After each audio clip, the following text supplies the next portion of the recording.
सत्ता दल लोकतांत्रिक के राष्ट्रीय अध्यक्ष रघुराज प्रताप सिंह उर्फ राजा भैया हैं और आज इन्होंने मुलायम सिंह यादव से मुलाकात की है।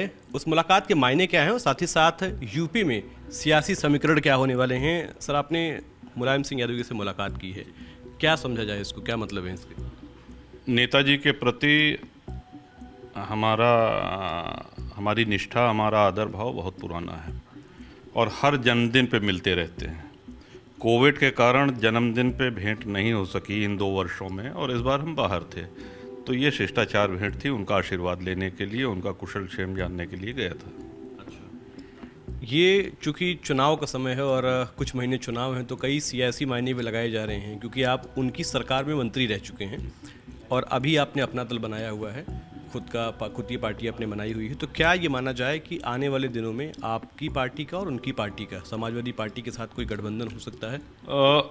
जनसत्ता दल 2018 में बना है, वर्ष के अंत में, और कोविड के कारण कोई इसका प्रचार प्रसार, उस समय रैलियां नहीं हो सकी, जनसभाएं नहीं हो सकी। अब हम लोग निकल रहे हैं तो पूरे प्रदेश में पूरब से पश्चिम तक अपार जन समर्थन, जनता का आशीर्वाद मिल रहा है, जिससे हम सभी लोग उत्साहित हैं। अगर आप आज की नेताजी की हमारी भेंट वार्ता की बात कर रहे हैं तो इसमें राजनीतिक कोई चर्चा नहीं हुई है और उनका आशीर्वाद मिला, शुभकामनाएं हमने भी दी, उन्होंने भी दी। ये चूँकि मेरा सवाल वही है सर कि भविष्य में क्या कोई गठबंधन को लेकर बातचीत हो सकती है? क्या आपकी पार्टी का उनकी पार्टी कोई गठबंधन की उम्मीद कर सकती है? देखिए, अभी इस विषय में कोई वार्ता हुई नहीं। अगर कुछ ऐसा होता है तो अवश्य बताएंगे आपको, लेकिन अभी ये प्रीमेच्योर होगा कहना। अच्छा, आपने कहा कि आपकी पार्टी जो है वो चुनाव लड़ने वाली है, निश्चित तौर पर विधानसभा चुनाव में जाएगी। कितनी सीटों पर आप लोग चुनाव और कौन कौन से इलाकों में चुनाव लड़ रहे हैं?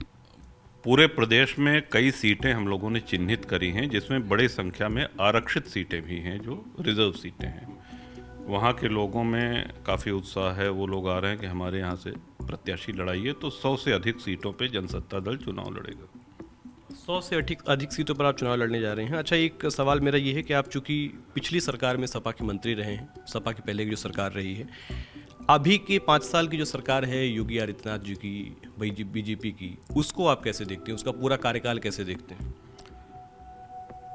आदरणीय योगी जी मुख्यमंत्री होने के साथ साथ गोरक्षनाथ पीठाधीश्वर भी हैं, तो हम सभी लोगों के मन में उनके प्रति पीठाधीश्वर होने के नाते उस सम्मान है। बिल्कुल, जहाँ तक महाराज जी की व्यक्तिगत कार्यशैली है, मेहनती हैं, ईमानदार हैं, इसमें कोई दो राय नहीं है, कोई आक्षेप। लेकिन फिर भी अभी किसानों के लिए, हम किसानों की जब बात करते हैं तो इसको किसान आंदोलन से जोड़ के मत देखिए आप। लेकिन अब जैसे गेहूं बोआई का मौसम है, अभी समितियों में खाद नहीं है, डीएपी नहीं है, और ये कहा जा रहा है कि साहब अब आएगा तब आएगा। तो ये सब बड़ी आवश्यकताएं हैं जिसको प्राथमिकता पे इन समस्याओं का निराकरण, इनका समाधान सरकार को करना चाहिए। मतलब ये हम मान के चलें कि एक तरफ आप योगी आदित्यनाथ की तारीफ कर रहे हैं, सरकार की कुछ योजनाओं के बारे में आप कह रहे हैं कि सही तरीके से नहीं लागू हो पा रही हैं, सपा के साथ आप कह रहे हैं कि अभी गठबंधन की कोई बातचीत नहीं हुई है, अकेले आप 100 सीटों पर चुनाव लड़ने जा रहे हैं, तो मैं मानूं क्या? ये हम मान के चलें कि किसी न किसी पार्टी के साथ, बड़े पार्टी के साथ आप गठबंधन करेंगे, और करेंगे तो कब तक? जो बात अभी तक हुई नहीं है तो हम कयासबाजी में उसको कैसे आपको बता दें कि आप ये मान के चलिए। अगर हम आपसे कुछ कहेंगे, ऑन कैमरा कहेंगे या ऑफ द रिकॉर्ड कहेंगे, तो तभी तो कहेंगे जब कोई चीज़ पुख्ता हो जाए, पक्की हो जाए। और अभी वो समय नहीं है, या अभी कुछ ऐसा निश्चित नहीं हुआ है कि हम आपको ये बता सकें कि।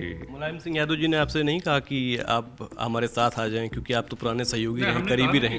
इस विषय पे उन्होंने कहा कि चुनाव की तैयारी है। हाँ जी, हाँ है, खूब मजबूती से लड़िए। ये आशीर्वाद भी उन्होंने दिया, ये शुभकामनाएं भी दी। अधिक राजनीतिक वार्ता नहीं हुई, वार्ता उनके स्वास्थ्य के विषय में हुई, अन्य विषयों पे हुई। अखिलेश यादव से आपकी कोई बातचीत हुई है पिछले कुछ दिनों में, कोई किसी भी मुद्दे पर? जी नहीं, इस बीच तो नहीं हुई, काफ़ी दिनों से। एक आखिरी सवाल मेरा ये है कि जनसत्ता दल लोकतांत्रिक चुनाव में जाती है तो उसके अहम मुद्दे क्या होंगे और क्या दूसरी पार्टियों से अलग होगा? क्या आप ऐसा देने जा रहे हैं जिससे आपको पब्लिक वोट करे? हम लोगों ने जब स्थापना करी थी उसी समय ये कहा था कि देखिए, अगर हम सैनिकों की बात करें तो कारगिल युद्ध में जो शहीद हुए उनको विशेष सुविधाएं मिली, उसके बाद जो वीर गति को प्राप्त हुए उनको पेट्रोल पंप या गैस एजेंसी नहीं मिली। एक सरकार की तरफ से जो इमदाद, जो सहायता मिलनी चाहिए, देखिए शहादत का कोई मूल्य नहीं होता, उसको पैसे रुपए में नहीं आंका जा सकता है, कितना भी आप दे दें, लेकिन फिर भी एक निश्चित रकम उनके परिवार वालों को दी जानी चाहिए, जिसको 1 करोड़ हम लोगों ने 2018 में ये तय किया था, और प्लस उस परिवार के एक सदस्य को नौकरी।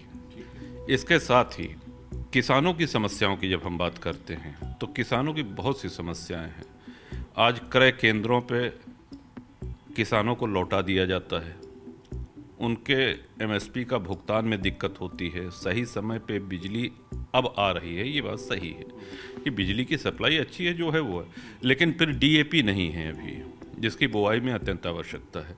इन सब समस्याओं के प्रति जनसत्ता दल ने शुरू से ही 2018 से ही इनको मुद्दा बनाया है।